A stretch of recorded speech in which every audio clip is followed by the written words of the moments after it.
Fidel Castro తన ఆటోబయోగ్రఫీని ఇలా రాస్తారు. ఈ హీరోలు వీళ్ళందరూ కూడా ప్రజల ద్వారా అంత ఫేమ్ని సంపాదిస్తారు కదా, మరి ఆ ఫేమ్ని ఆ ప్రజలకు మంచి చేయడానికి వాడుకోవచ్చు కదా. సో అలాంటి వాళ్ళల్లో హీరో పవన్ కళ్యాణ్ ఒకరు అండ్ యాక్టర్ విజయ్ ఒకరు.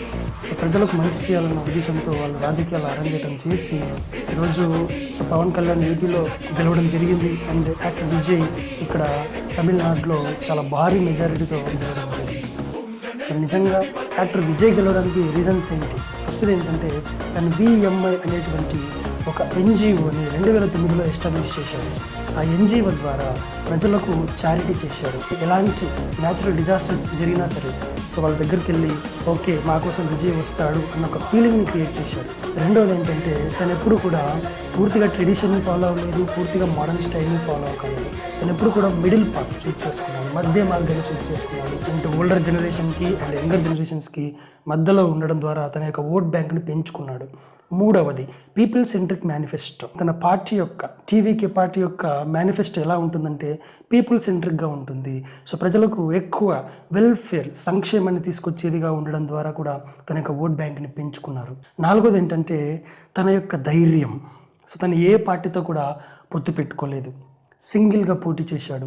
డిఎంకేతో పోటీ పెట్టుకోలేదు, ఏఐడిఎంకేతో కూడా పోటీ పెట్టుకోలేదు. తను సింగిల్గా పోటీ చేయడం ద్వారా తన యొక్క ధైర్యాన్ని, తను హీరో అన్నదాన్ని నిరూపించుకున్నాడు.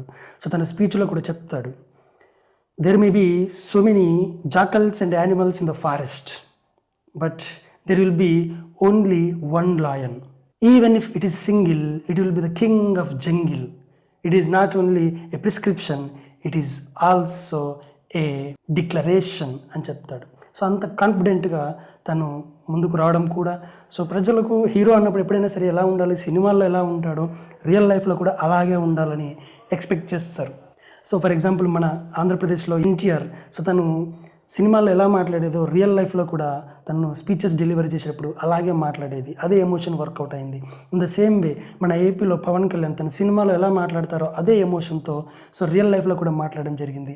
అది ఏపీలో కూడా వర్కౌట్ అయ్యింది. సో ఈ విధంగా ఫైనల్గా ఏంటంటే సో మొట్టమొదటిసారిగా నేను డెమోక్రసీలో, అంటే నా చిన్నప్పటి నుంచి నేను చూస్తున్నటువంటి ఎలక్షన్స్లో మొట్టమొదటిసారిగా నేను డెమోక్రసీలో ఎలక్షన్స్ అంటే it's a process of selection, not a rejection అన్నది నేను చూడడం జరిగింది.